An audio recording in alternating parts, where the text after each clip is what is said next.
Hello दोस्तों, आज हम 2023 में आने वाले मोस्ट इम्पोर्टेंट क्वेश्चन करेंगे। ये 2020 का पेपर है जो आज क्वेश्चन कराने वाले हैं, ये इसमें भी आया हुआ है। और ये 2022 का पेपर है जो हम आज क्वेश्चन करेंगे, ये इसमें भी आया हुआ है। ये क्वेश्चन इसमें भी आया हुआ है। अब मैं आपको दिखा देता हूँ इसमें ये क्वेश्चन आया हुआ है या नहीं। हम फोर्थ का यह क्वेश्चन देखते हैं। इसमें लिखा हुआ है कि सिद्ध कीजिए कि 3 + √2 एक अपरिमेय संख्या है। अब मैं आपको 2022 के पेपर में भी दिखा देता हूं। ये इसमें भी आया हुआ है। ये फोर्थ का क्या है, इसमें बोल रखा है कि सिद्ध कीजिए कि √2 एक अपरिमेय संख्या है। ये आपने दोनों पेपर में चेक कर लिया। ये 2 क्वेश्चन है, इन 2 में से एक क्वेश्चन आता है। अब हम ये क्वेश्चन करेंगे। पहले मैं ये क्वेश्चन कराऊंगा, बाद में मैं वो जो दूसरा क्वेश्चन दिखाया था वे कराऊंगा। अब हम ये क्वेश्चन करेंगे और इसमें कहा गया है कि सिद्ध कीजिए कि √2 एक अपरिमेय संख्या है। और हम इसका सॉल्यूशन करेंगे। सबसे पहले हम एक लाइन लिखेंगे, उसमें कहेंगे कि माना ये जो √2 है इसको यहाँ लिख लेंगे। √2 एक परिमेय संख्या है। हमने √2 को एक परिमेय संख्या मान लिया। इसमें अपरिमेय संख्या बोला हुआ है। जब हमने √2 को एक परिमेय संख्या मान लिया तो आपको पता होना चाहिए कि परिमेय संख्या कैसी होती है। मैं इस √2 को नीचे लिखूंगा, ये √2 है और परिमेय संख्या P/Q के रूप में होती है, जिसका Q ≠ 0 होता है। यह परिमेय संख्या होती है P/Q के रूप में। मैं आपको लिखकर दिखा देता हूं कि परिमेय संख्या P/Q के रूप में होती है और जो इस प्रकार से होती है 3/5, 7/2 और 5/4। ये इस प्रकार की परिमेय संख्या होती है। अंश अपॉन हर के रूप में ये परिमेय संख्या होती है। जब हमने इस √2 को एक परिमेय संख्या माना तो √2 परिमेय संख्या के बराबर होगा P/Q के, क्योंकि परिमेय संख्या तो P/Q के रूप में होती है। अब हम इसको आगे करते हैं। हम P और Q दोनों को, ये P और Q है, हमने P और Q दोनों को, ये P और Q दोनों सहभाज्य संख्या है। ये P और Q जो परिमेय संख्या होती है, ये कैसी, P और Q दोनों सहभाज्य संख्या है। ये दोनों P और Q सहभाज्य हमने क्यों लिखे हैं, क्योंकि मैं आपको बता दूं जो ये P और Q है ये आपस में एक दूसरे से ऐसे नहीं कटती, क्योंकि 3 5 को नहीं काट सकता और 5 3 को नहीं काट सकता। अगर ये कुछ ऐसा होता 8 और 6, ये ऐसे 2 को काट देता, ये 2 से काट देता, ये 4 बना देता और 2 से काट के 3 बना देता और ये 4/3 आ जाता। अब ये सहभाज्य संख्या है। और ये 8/6 लिखा हुआ था, ये सहभाज्य संख्या नहीं थी, क्योंकि जब हम पूरा कट जाता है और उसके बाद जब नहीं कटता, वे जो संख्या आती है वे सहभाज्य संख्या होती है। और P और Q सहभाज्य संख्या होती है, ये आपस में नहीं कटती एक दूसरे से, इसलिए मैंने लिखा है P और Q दोनों सहभाज्य संख्या है। उसके बाद अब हम ये √2 नीचे उतारेंगे। इस √2 को हम नीचे उतार लेंगे और ये P/Q भी नीचे उतर जाएगा। ये P ऊपर हमारा P है और नीचे Q है। अब हम लिखेंगे कि दोनों ओर का वर्ग करने पर, ये हम यहाँ लिखेंगे कि दोनों ओर का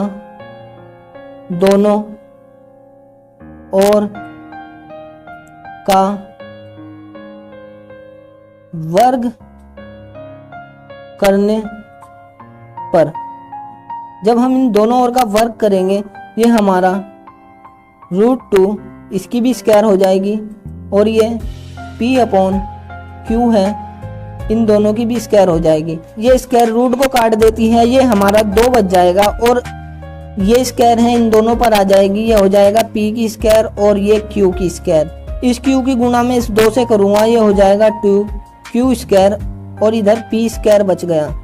अब मैं इस 2 को इस P के बटे में ले आऊंगा, ये Q तो इस यहीं पर सेम रह जाएगा और ये = भी और ये P स्क्वायर भी, ये 2 इसके बटे में आ जाएगा। और ये 2 जब इसके बटे में आ जाएगा तो हम एक लाइन लिखेंगे, हम लिखेंगे कि P स्क्वायर 2 से भाज्य है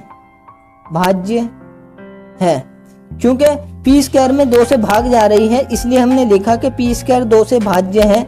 और एक लाइन और लिखेंगे हम, पी भी 2 से भाज्य है। जब पी स्क्वायर 2 से कट रहा है तो पी भी 2 से कटेगा। अब हम जो लाइन लिखेंगे, ये पी यहाँ उतारेंगे हम, और ये जो 2 है जो इसके नीचे उतार लेंगे। और जब हम p को 2 से भाग देंगे तो कुछ तो आएगा, हम मान लेंगे k1। और मैं इससे पहले आपको बता दूं, यहाँ हम इसको इक्वेशन 1 मान लेते हैं।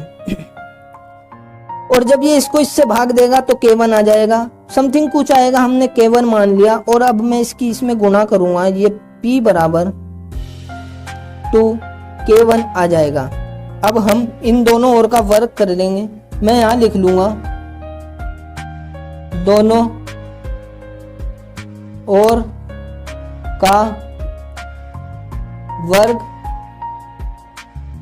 करने पर, मैंने लिख लिया इन दोनों ओर का वर्ग करेंगे तो ये आ जाएगा P square equal to k1 की स्क्वायर। तो p की स्क्वायर तो ज्यों का त्यों, और 2 की स्क्वायर 4 होती है, और ये k1 की स्क्वायर। अब हम इसको इक्वेशन, ये जो हमारी p बराबर 2k1 आया था, इसको हम इक्वेशन 2 मान लेंगे और इसको इक्वेशन 3 मान लेंगे। ये इक्वेशन 3 हो गई।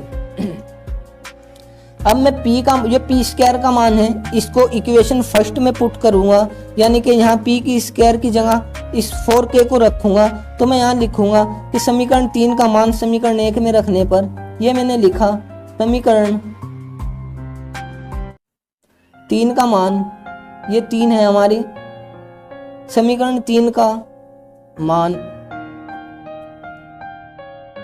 समीकरण 1 में रखने पर, ये मैंने समीकरण 3 का मान इस समीकरण 1 में रख दिया। पी स्क्वायर की जगह ये मैंने 4k रखना है। तो ये जो q है,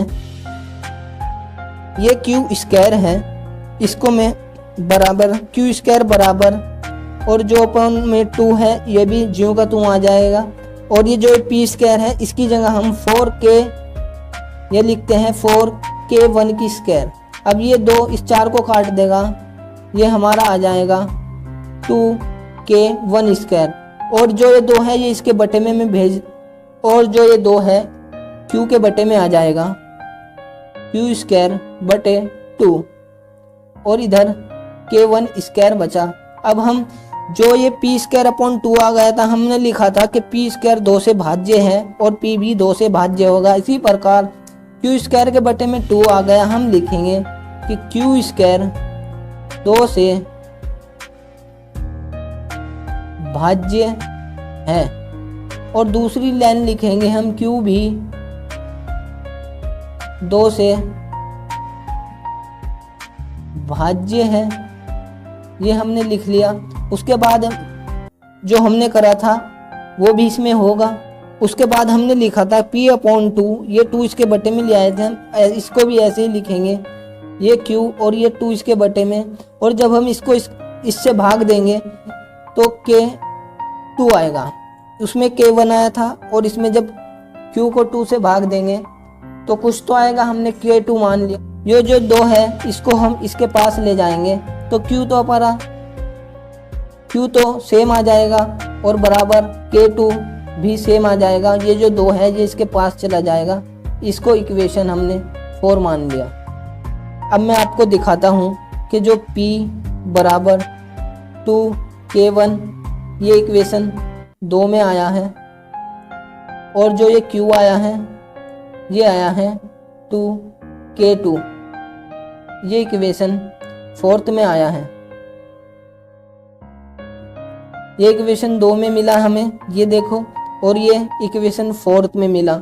मैं आपको दिखाना चाहता हूँ कि जो हमने अभी बताया था कि p अपॉन q ऐसी संख्या होती है जो आपस में नहीं कटती, लेकिन अगर हम इनको p अपॉन q करके लिखें इन दोनों को, तो ये तो 2 से 2 कट जाएगा, ये तो सहभाज्य संख्या नहीं हुई, क्योंकि सहभाज्य संख्या वह संख्या होती है जो आपस में नहीं कटती, और हमने P/Q दोनों को सहभाज्य संख्या, ये हमने लिखा था कि दोनों सहभाज्य संख्या है, ये सहभाज्य संख्या नहीं निकली। तो इसलिए हम कहेंगे कि समीकरण 2 व समीकरण 4 में 2 P और Q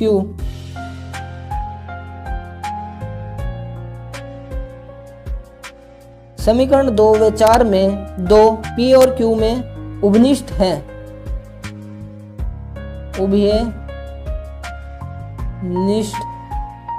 उभयनिष्ठ है।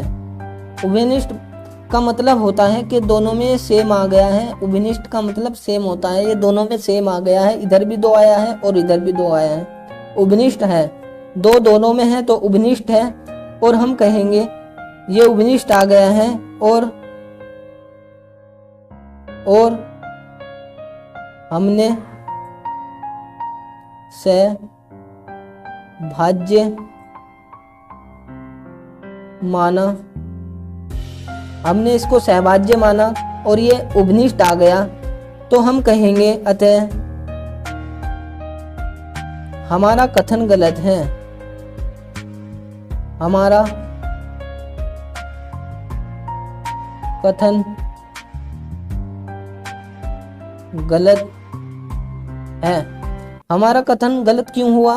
क्योंकि हमने तो इसको परिमेय संख्या माना था, और परिमेय संख्या सहभाज्य संख्या होती है जो आपस में कटती नहीं, और अगर हम इसको P/Q करें तो कट रही है, ये उभयनिष्ठ आ रही है, और हमने सहभाज्य माना था, इसलिए हमारा कथन गलत है। अतः √2 एक परिमेय संख्या है। इस प्रकार हमने इस क्वेश्चन को सोल्व कर लिया है। नेक्स्ट वीडियो में मैं आपको जो मैंने दूसरा क्वेश्चन दिखाया था आपको वो कराऊंगा, और अगर आपकी कोई क्वेश्चन की डिमांड है तो मुझे कमेंट बॉक्स में लिखकर भेजिए, मैं उस पर एक वीडियो बनाकर आपका सॉल्यूशन, आपकी प्रॉब्लम सॉल्व हो जाएगी। आज के लिए इतना ही, फिर मिलते हैं नेक्स्ट वीडियो में। धन्यवाद।